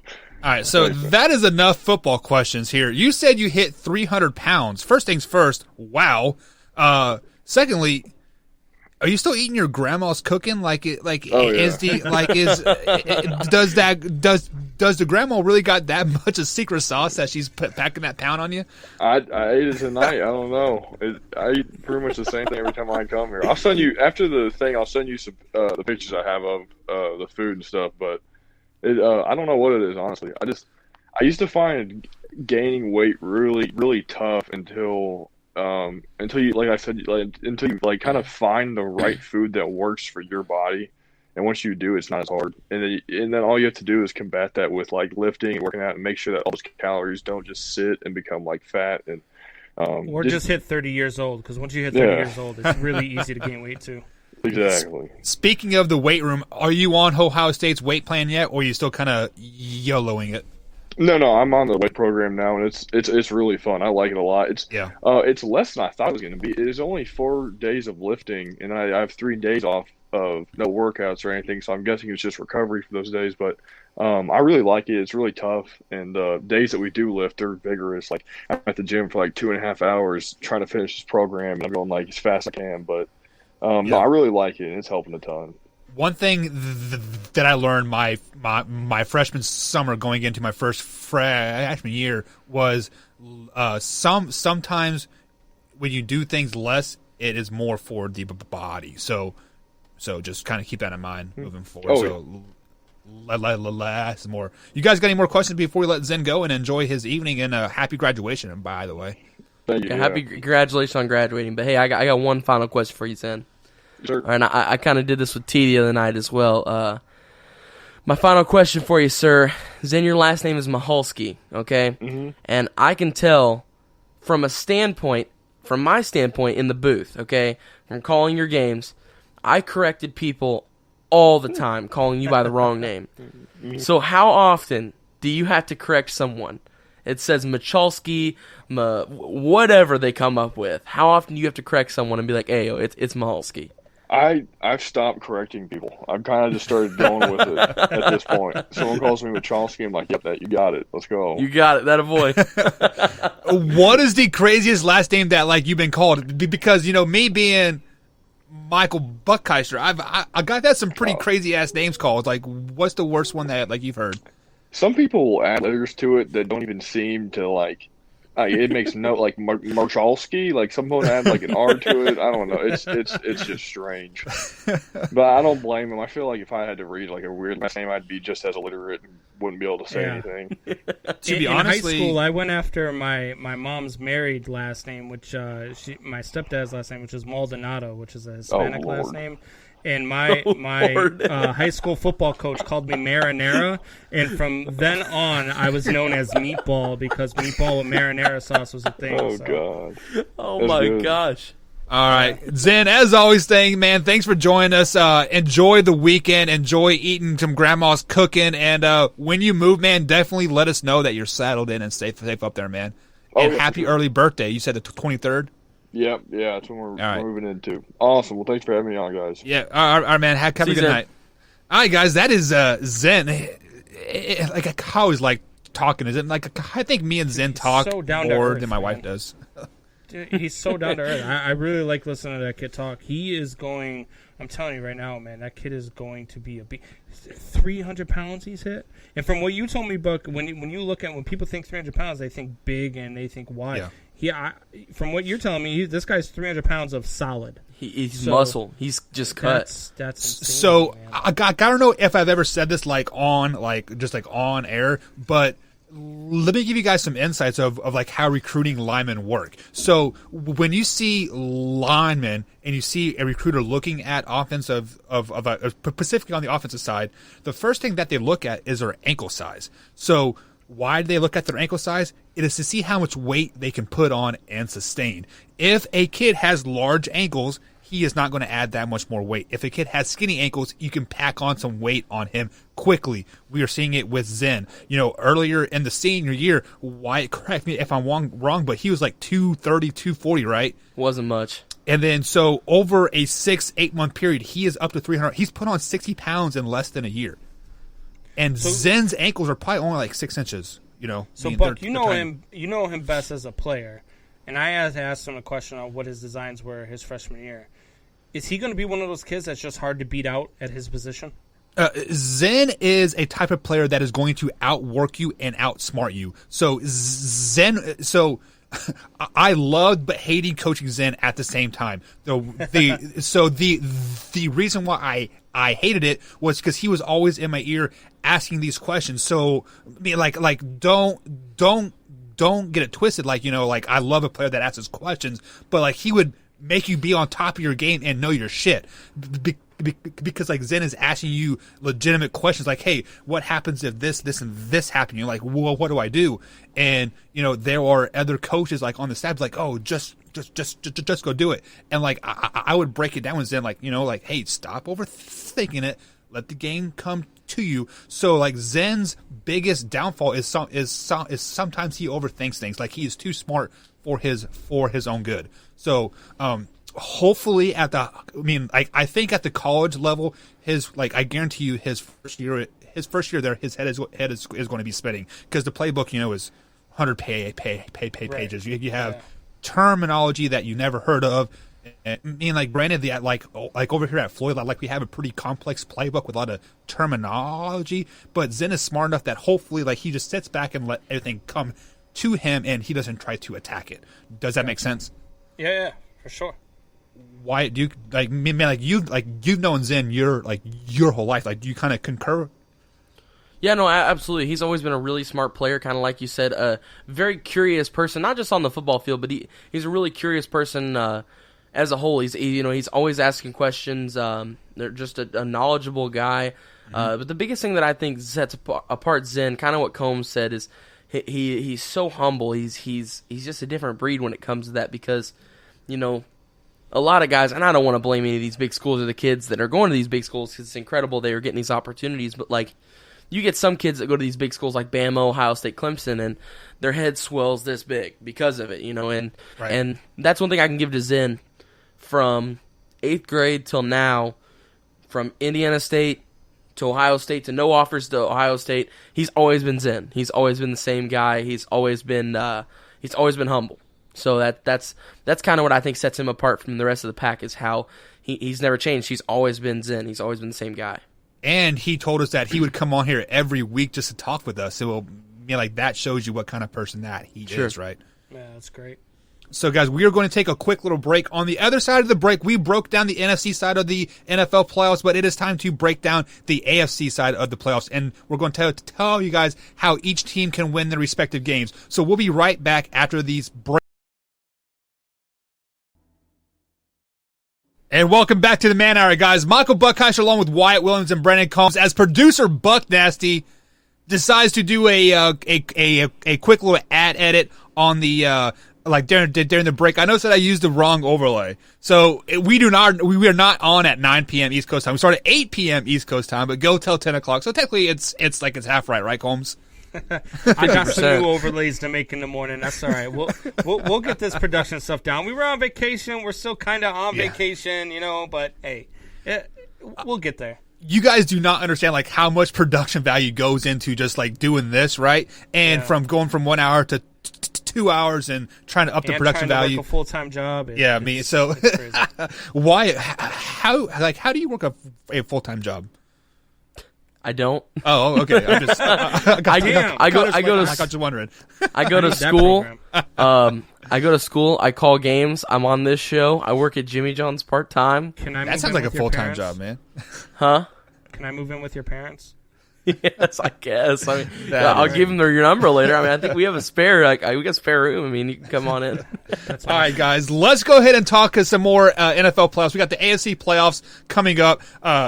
We've already broke down the NFC playoffs. If you guys missed that part, we will upload the clips tomorrow, starting at 8 a.m. is when I start uploading those clips. But the first game that we're going to talk about is the Bills versus the Colts. Wyatt, how can the Bills win this game? If you say show up, I'm kicking you off. I won't say show up. I won't be as simple as Combs. His mind's it's leaving him. He's getting up there in age. It's getting hard for him. But hey, the Bills, they simply need to let Josh Allen and Diggs, they got to let them do their thing. I mean, they are MVP candidates. They have two guys on the same team that are MVP candidates, and Stephon Diggs was playing like a top 2, top 3 receiver in the league all year. Same with Josh Allen, top 3 quarterback in the league all year. As for numbers, he's played ridiculous. And the second biggest thing is they got to stop Jonathan Taylor in the run game. The Colts, It's been a mountain. It's been exactly like this. They started down here at the run game, and as they went on, it just rose and rose and rose, and now they're one of the top rushing teams in the league right now. I mean, we all saw what they did last week. Jonathan Taylor single-handedly lost me my fantasy championship, so I'm still not happy about that. Off that long run that he had late in the game. Gosh. But hey, no, seriously, they got to stop that run game with Jonathan Taylor. He is ridiculous. Show up. No, I'm just joking. The Bills are kind of the opposite of what we talked about in the NFC. The NFC, we talked about a lot of offense. Like, offense is going to dictate the pace in a lot of those NFC games. In this one, it's about the Bills' defense. The Bills have to do what they can do best with that front seven, and they have to put a lot of pressure on Phillip Rivers and get Phillip Rivers' head spinning. Because when Phillip Rivers' head is spinning, Phillip Rivers is not a normal quarterback. He is a subpar, worse than Mitchell Trubisky, more of like a Nick Foles. I don't know about that. Guy. That's low. And so he is not very good at all when he is pressured and when he has to go out and not be comfortable. So that's the key for Buffalo, man, is their defense. That defense has to show up and has to play because their offense is going to do what their offense does. The defense just has to show up and stop Indianapolis. So if there is any chance of an upset like this wild card, or like they're calling the super wild card, right? Is what they're calling this. I don't know what all these funny names are now. But I think this is the biggest game, I think, where there could be an upset happen. Like, this is the one that I would put stock into an upset happening where the Colts can beat the Bills. The reason, Wiz, is because the Buffalo Bills have never been here. Like I said, like Combs, like you told me it's that the last time the Buffalo Bills won an AFC playoff game with Josh Allen wasn't even like around yet. Like, that was the last time they won the AFC East. He wasn't even born yet. Okay, so I mean, like they have not been in this situation in a very, very long time, and much like the Kansas City Chiefs 2 years ago, you have to learn how to lose before you know how to win, right? So you have to get there, you have to get your feet wet and dabble it, and then lose, and then you eventually learn how to win. But how the Buffalo Bills can win this game? Simply keep doing what they've been doing all year.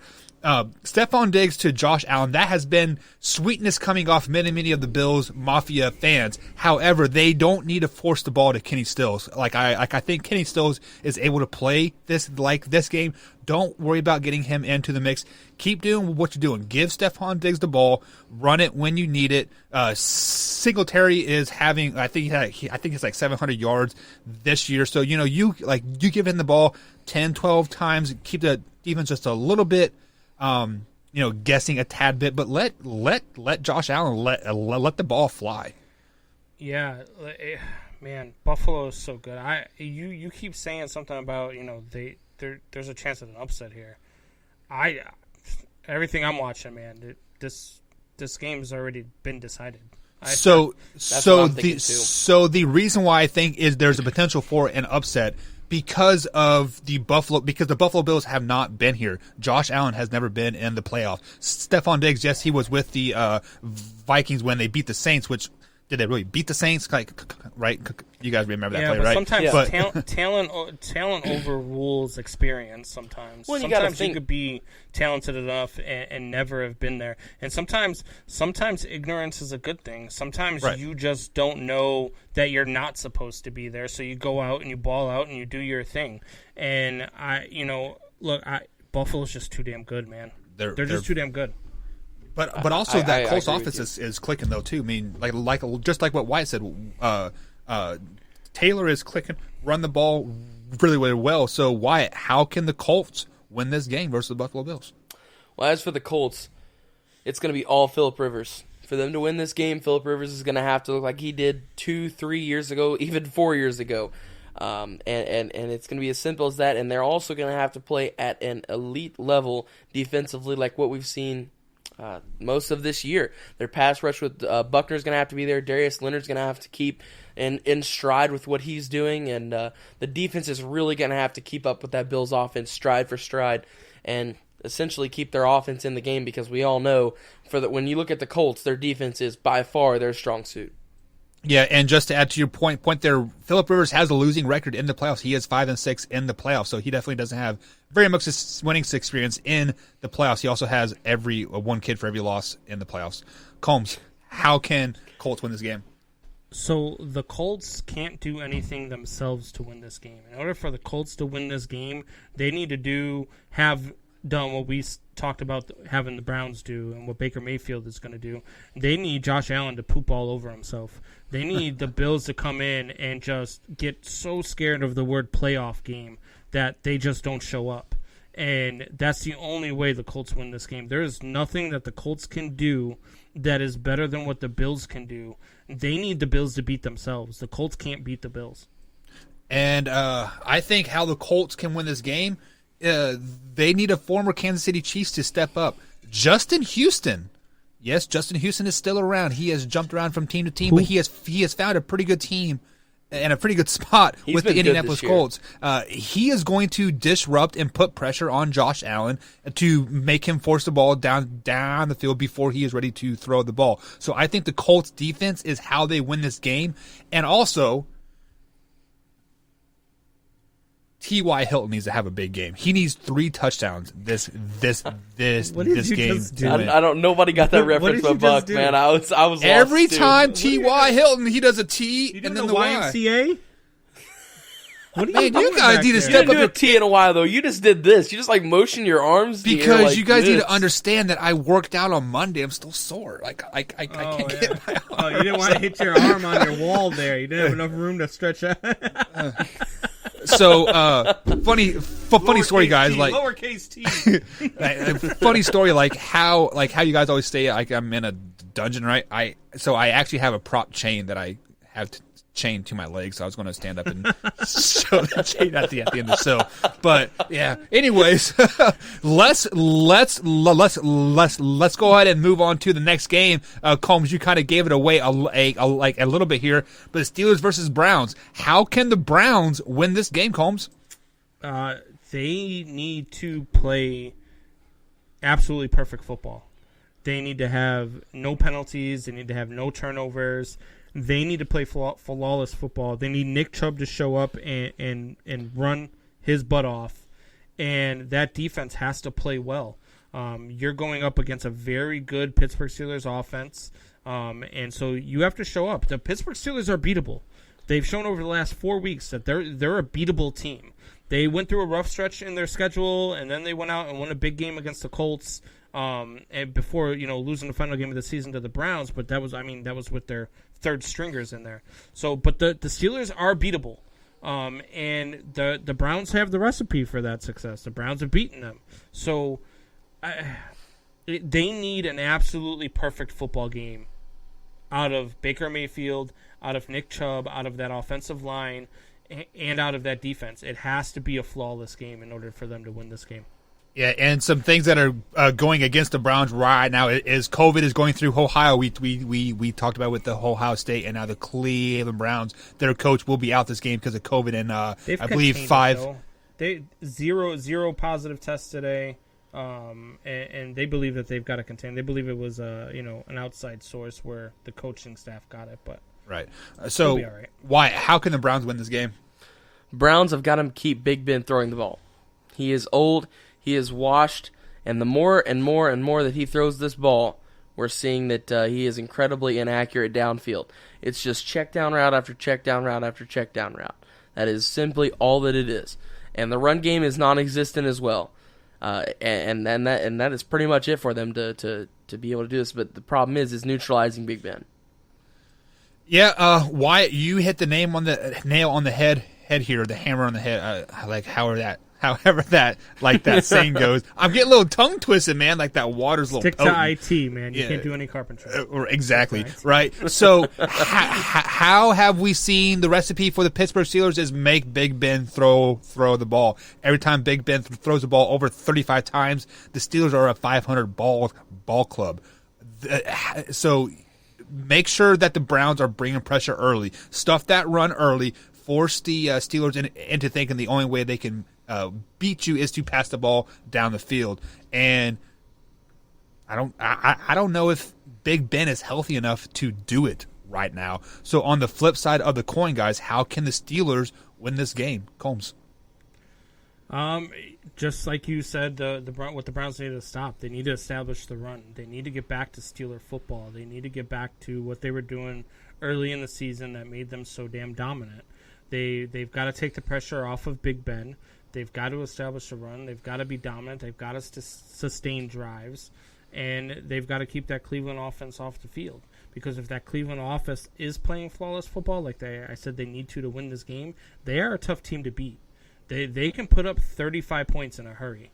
So that's how you do it. You got to keep them off the field. You got to sustain the run. And, your defense just has to wreak havoc with Baker Mayfield. Your defense has to come out and hit Baker in the mouth a couple times, force him to make a mistake. Yeah, and just to add to your point there, the first 6 weeks of the season, Pittsburgh Steelers were averaging 125 yards a game. Since then, 80. Wyatt, how can the Steelers win? Kind of jumping off what Combs said as well. It's going to be all about that DD defense. What else can we say? They are the best defense in the NFL right now. They have the leading sack artist in the league in T.J. Watt. Minka Fitzpatrick is ridiculous at safety.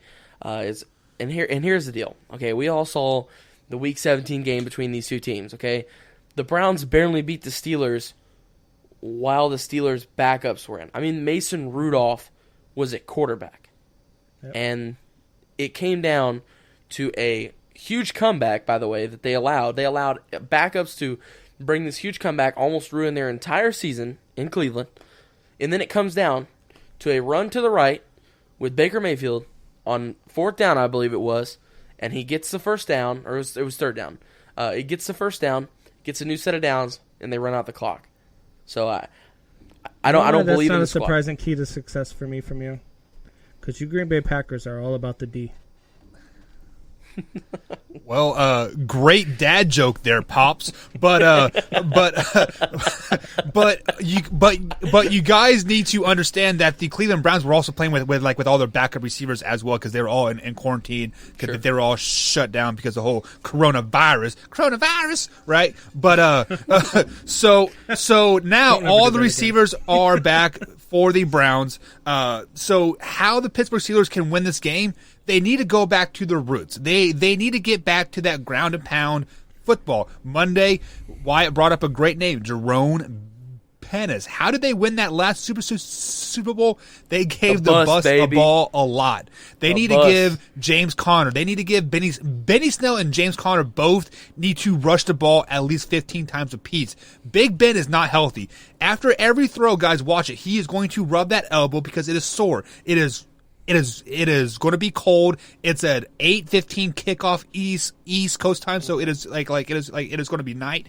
Going to be getting close to his bedtime. So I mean, they need to combine for 150 rush yards. Yeah. They have to rush the ball effectively, early and often. They need to keep that.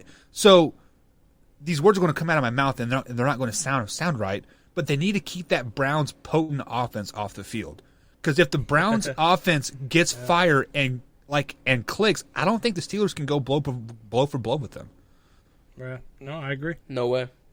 All right, guys, so moving on to the next game here, we have quite arguably the game of the weekend, the Titans taking on the Ravens. Wyatt, I'm going to kick it to you first, man. How can the Tennessee Titans win this game? First off, I want to start off with, yes, everybody believes it's the game of the weekend, but I think it is the biggest myth of the weekend. Tennessee is going to blow them out in this game, and this is why. The Titans have to keep the momentum that they're going with into the playoffs. Feed Derrick Henry the ball. Okay? 7 running backs ever have reached the 2,000-yard mark. He is a brick wall with legs. I mean, the stuff he does is ridiculous. Just, you can, like I said on the show on Monday, you can hand him the ball anywhere on the field, in any situation, on any down, and it won't be a bad idea. And then when you look at it, he's also a decoy. You can run the play-action pass with Ryan Tannehill and then A.J. Brown and Corey Davis, Jonnu Smith at tight end. I mean, you can't really go wrong with this Titan offense, and that's why I think this is the biggest myth of the weekend, and the Titans run away with this one, and that's how they're going to run away with it. Yeah, and just to add to your point there, Derrick Henry does have 378 carries on the season for 2027, only 17 touchdowns. I say only, but 17 touchdowns. Combs, how can the Titans win? The same way they won earlier in the season, man. Give Derrick Henry the ball. The last time that they played, Derrick Henry had 28 carries for 133 yards.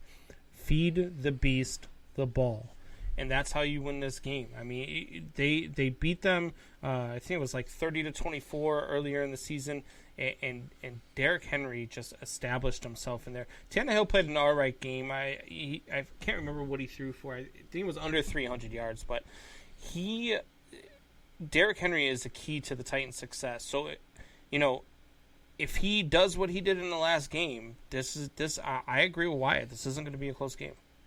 And you guys aren't wrong, but let me add some other factors into this game.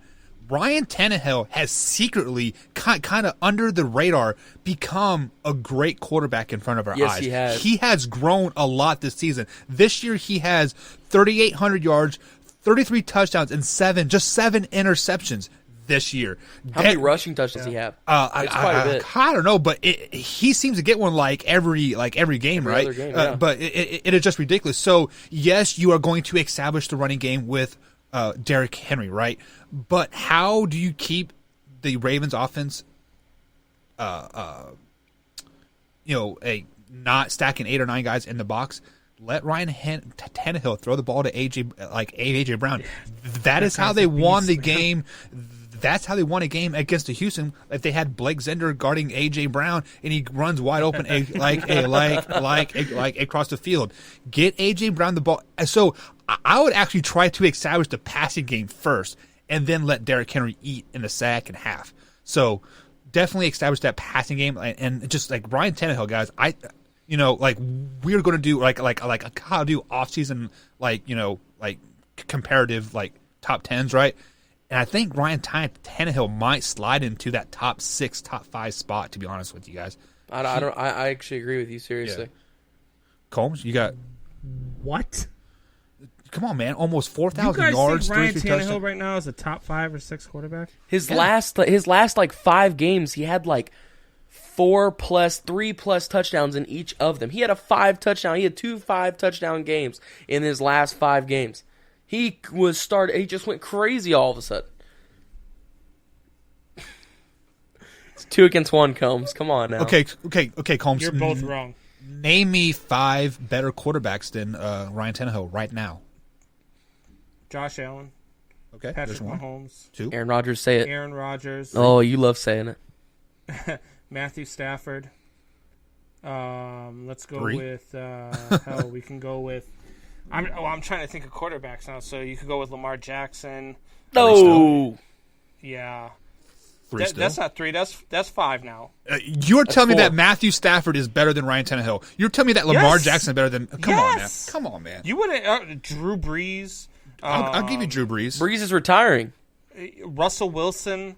No, come on. We've seen what he's been doing the last 3 or 4 weeks. Yeah, Not Russell's very been good. cold recently. All right, so I'll tell you, man, you guys are out. I can't wait to play fantasy football with you guys. I'm going to have Derrick Henry on the board. Ryan Tannehill's going to get taken I'm with the first taking overall Derrick pick. Henry from you the second he's on that board. I'm going to snap right on him God. the second I Miles see Sanders is going to be gone with the second pick. So, Jesus guys, let me address this comment. Jameson says the Titans' offense is 90% of Derrick Henry, and that's false. We see Ryan Tannehill throwing for 4,000 yards, 33 touchdowns. Tannehill's been good this season. Tannehill has not been the Tannehill of the Miami Dolphins since he's been with Tennessee. You know who the coach for Miami Dolphins was when Ryan Tannehill was there? Adam Gase. Adam Gase. Yeah. What has Sam Darnold done since Adam Gase has been his head coach? The worst quarterback in the league. Absolutely nothing. Absolutely nothing. So on the flip side of the coin, we have the Baltimore Ravens. Wyatt, how can the Ravens win? So as for the Ravens, they need to find a time machine somewhere, wherever that may be, and they need to go back to 2019. And they need to go find Lamar Jackson from 2019 and pull him back into that time machine and bring him out here and throw him onto the field. They have got to find whatever spark they had going during the 2019 regular season. They got to go find it, ball it up, and throw it out onto the field for this game. Because I can promise you, if they don't look as good as they have been, as good as they did in 2019, there is no way they win this game. There's just no way. And like we mentioned earlier, Derrick Henry is why. Bucks 7th ranked running back Derrick Henry is why. So Wyatt, just to add to your point there, 2019 Lamar Jackson did not win in January. 2018 Lamar Jackson did not win in January. That's why I said regular season. But the 2021 Lamar Jackson got his first win in January. Congratulations, you beat the Bengals the last game of the regular season. Lamar Jackson. Combs, how can the Ravens win? Do you know where Ryan Tannehill ranks as a passing quarterback this season in the NFL? Ranks as in what? Percentage, yardage, QBR? Last time I checked, it was total what? 14. Okay. Behind who? Let's see here. So Deshaun Watson, Patrick Mahomes, Tom Brady, Matt Ryan, Josh Allen, Justin Herbert, Aaron Rodgers, Kirk Cousins, Russell Wilson, Phillip Rivers, Derek Carr, Matthew Stafford, Kyler Murray, Jared Goff, and then Ryan Tannehill. Those numbers are just above lying Ben to you. Roethlisberger. Those numbers are lying to you. I got number 7 right here on ESPN Fantasy Football, and that's based all on performance. I'm looking at NFL.com. Well, who do you trust more? NFL that covers the NFL or ESPN that covers everything as a worldwide leader in sports? The NFL covers only the NFL because they specialize in the NFL. But anyway. I am telling you that those numbers are lying to you. Yes, you can have those numbers are lying to you. You said the same thing about Derrick Henry preseason, which is why you had LaShawn McCoy, Le'Veon Bell, Jerome Bettis, and all these other guys ahead of him heading into. I had Chris 2020. Jones Get up there out and of Marcus Allen. Come on now. Yeah, I mean, I even think I saw your wife's name ahead of Derrick Henry. It was crazy. Yeah, she was actually 5th, and I guarantee you she could probably get $150 each game. Probably. But anyway, the Baltimore Ravens, the way they win this game is that they need Lamar Jackson to show up and absolutely dominate. They need to make this into a shootout. They need to go out there and they need to score quick. They need to do what they can do, which is kind of what the Kansas City Chiefs do, which is score at will. And the Ravens have that potential to be able to do that. But in order to do that, they need Lamar Jackson to be on top of his game. So if Lamar Jackson comes out, shows up, and balls out, that's how they win this game. So I've been kind of going back and forth on this a tad bit, and Lamar Jackson will not be the reason why they win this game. So Jameson, I'll go ahead and throw your comment up there and give you some clout. But Lamar Jackson is not going to be the reason why they win this game. The reason why or how they can win this game is a former Dallas Cowboy. Throw up that X, man. Dez Bryant. Dez Bryant is going to be the difference maker in this game for the Baltimore Ravens. The Tennessee Titans laid out the blueprint last playoff of how to beat the Ravens. I think they will revert to that game plan again, trying to keep Lamar Jackson off of the field.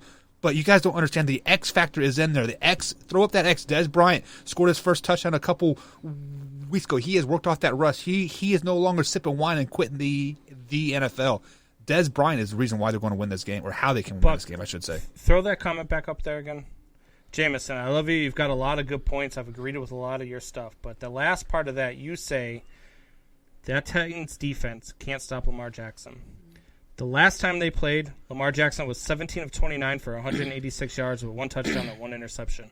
How about the last 2 times they had Yeah, that's what I was going to say. How about the last 2? Yeah, they absolutely can stop Lamar Jackson. That's why they didn't win in the playoffs last year, and that's why they didn't win in the regular season this year. That's why Lamar Jackson has to show up and has to ball out. That's plain and simple. Lamar Jackson, if you are the future of this league, if you are the future of this team, you have to show up and perform in January, and you have not done that yet. Yeah, and go ahead, Wyatt. I'm sorry. Go ahead. One another thing that I'm really thinking, the only way other than what I mentioned for the Ravens to win that game is really just to kind of keep the fire of remembering what has happened, remembering what happened last time. They came into the playoffs. I mean, everybody knew they were the best team in the league at that time. They weren't. They were never the best team in the league. They got lucky. Sure. Lamar Jackson is trash. Not in the Buck, did you trash. watch him play in the regular season? Okay, you can. What has he done in the postseason? He got his first win in January ever, He's guys. So young. He's got to mature at some point. I do agree with Buck there. He hasn't been what everybody made him out to be, but he's definitely not trash. Let me ask you this question. Patrick Mahomes, this is his 4th year in the league, right? 3rd year as a starter. Drafted out of the same draft class as Lamar Jackson. Right, and so They were Patrick different draft Mahomes, classes. well, yeah, like Lamar was a year Lamar after. was one after. But I'm telling you, yes, he is a year younger than Patrick Mahomes. Yes, he's a year younger than Mitchell Trubisky. He's a couple years younger than Deshaun Watson. But we weren't giving these guys excuses like, oh, they need to mature. They came in and they embraced their role and they excelled. Like you cannot use the maturity factor. Well, but here. they're not Lamar Jackson. His scheme is completely different. What he brings to the table, yes, Deshaun Watson is a very mobile and athletic quarterback, but Deshaun Watson has the arm to back that up. I mean, and when you look at Patrick Mahomes, yes, he's a very athletic kid, but I mean, Patrick Mahomes is known for his arm. He has a bazooka. I mean, Madden literally made an X Factor called bazooka to describe his arm because he can wind up and throw the ball, if you need him to, 80 yards down the field. That's why I'm still giving him time to mature because he's a whole different animal. I mean, he's a mobile. How much time are you going to give him to mature? 2 seasons. So you're telling me it is going to take Lamar Jackson 5 years as a starter to mature when we saw maturity from Patrick Mahomes year 1. We saw Mitchell Trubisky year 1 be mature. Deshaun Watson be mature. Like, if Lamar Jackson doesn't learn how to be a quarterback, he will not be a quarterback longer than his rookie deal. He just won't be. If he does not learn how to throw the ball on a consistent basis for positive games, he is not going to be long for. I agree with Buck in that dimension because right now, if I had to put anything on Lamar Jackson is Michael Vick without the arm or quarterback presence. Like there is nothing about Lamar Jackson that scares you as a quarterback. The only thing that Lamar Jackson scares you as right now is as a runner. So I mean, he does have to mature as a quarterback. He has to learn how to sit in the pocket. He has to learn how to throw before you run, because you are not going to last very long in this league as a run first quarterback. Why? I feel like you have some more to say. No, I just I don't know. I it could also be biased because I was a big Lamar fan all through college. I went and watched him play. He's a great college player. A couple of times, but my big theory is I feel like mobile quarterbacks always hit their stride a little after pocket passer, since it's just not pocket passer, but after guys with big arms, simply because it is a big arm league now. I mean, you look at even guys like Russell Wilson, who are incredibly mobile and have changed the game in a mobile standpoint. Russell Wilson still has an incredible arm. You look at guys like Deshaun Watson. Yes, he's very mobile, but he has an incredible arm. You look at Patrick Mahomes. Yes, he can be very mobile. He's athletic, but he has an incredible arm. And those are guys that Lamar needs to look at and model his game after. Sure. You cannot be a run-first quarterback in this league. There are a reason why Deshaun Watson and Patty Mahomes and Russell Wilson are so successful is because they're quarterbacks. So Lamar Jackson right now is a running back that is designated as the quarterback. Right now, he is not a quarterback, and until he can prove that he can be a quarterback, he's always going to have that hanging over his head.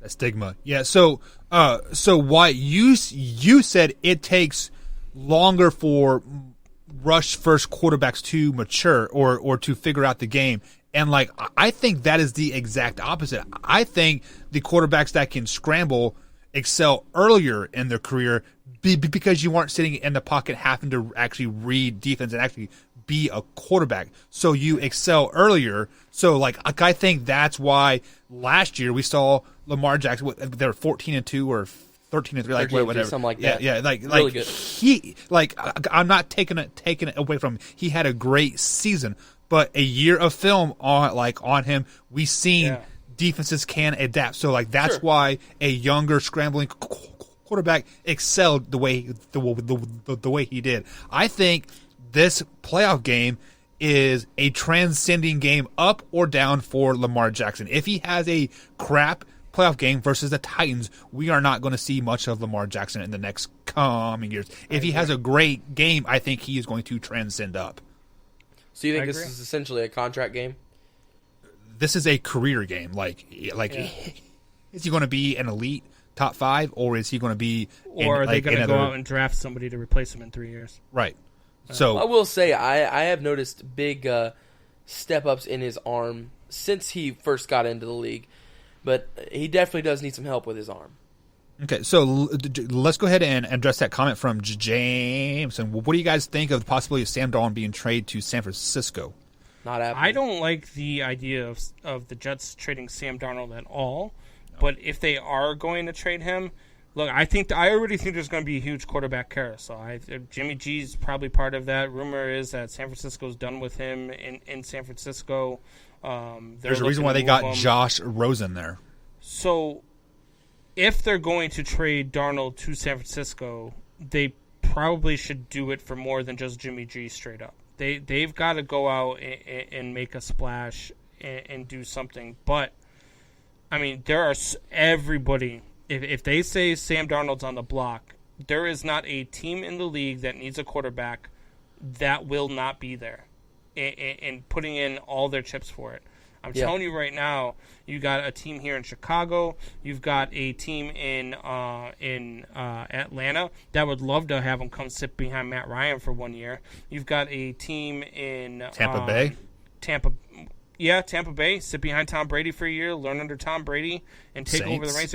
There are so many teams that he makes sense for. I don't know that the 49ers have enough to go out and get him. I don't know if they have the cap space to go out and get him. But if they can make that trade, man, look, Sam Darnold to anybody is a good trade. For anybody who needs a quarterback, Sam Darnold can be the answer. Why? Any thoughts on that? I agree with him. I mean, I know we just got Jordan Love out of the draft, but I think that Sam Darnold would be a better backup for us in Green Bay because he fits Aaron Rodgers' style a little more. But yeah, I mean, I agree 100%. There would be a line. Do what? You mean Aaron Rodgers' replacement since he won't be there next year? Oh my God. So, I mean, like, I think if anybody is going to San Francisco, I don't think it's going to be Sam Darnold. It is not going to be Jameis. It's not going to be Nick or like anybody. It's going to be Dak Prescott. What makes the most sense? I said it last night. Jimmy G for Dak straight across the board instantly makes both teams better. Instantly. No, I think Dak needs to stay in Dallas, man. I mean, look at what they've done without him. Literally nothing. But they've literally lost everybody on the offensive line. Any quarterback that goes to Dallas is going to suffer under the wrath of Mike McCarthy and not be very good. Ask Aaron Rodgers. Yeah. All right, guys. Well, guys, that's going to be it for tonight, guys. So, I mean, we're going to be back tomorrow, guys. Same time, same place, youtube.com/manhour. 8 p.m. East Coast time. Another full 2-hour show. You guys also find us on Big S Sports Radio 96.1. How come you guys aren't more fired up that Matt Nagy was actually watching and chiming in on the show? I don't know who the hell that was. Somebody was because he's going to be on the unemployment line here next year. He's going to be drawing those unemployment checks. Why? Any closing thoughts, man? Hey, Man Hour Nation, rise up, baby. That's it. Not bad.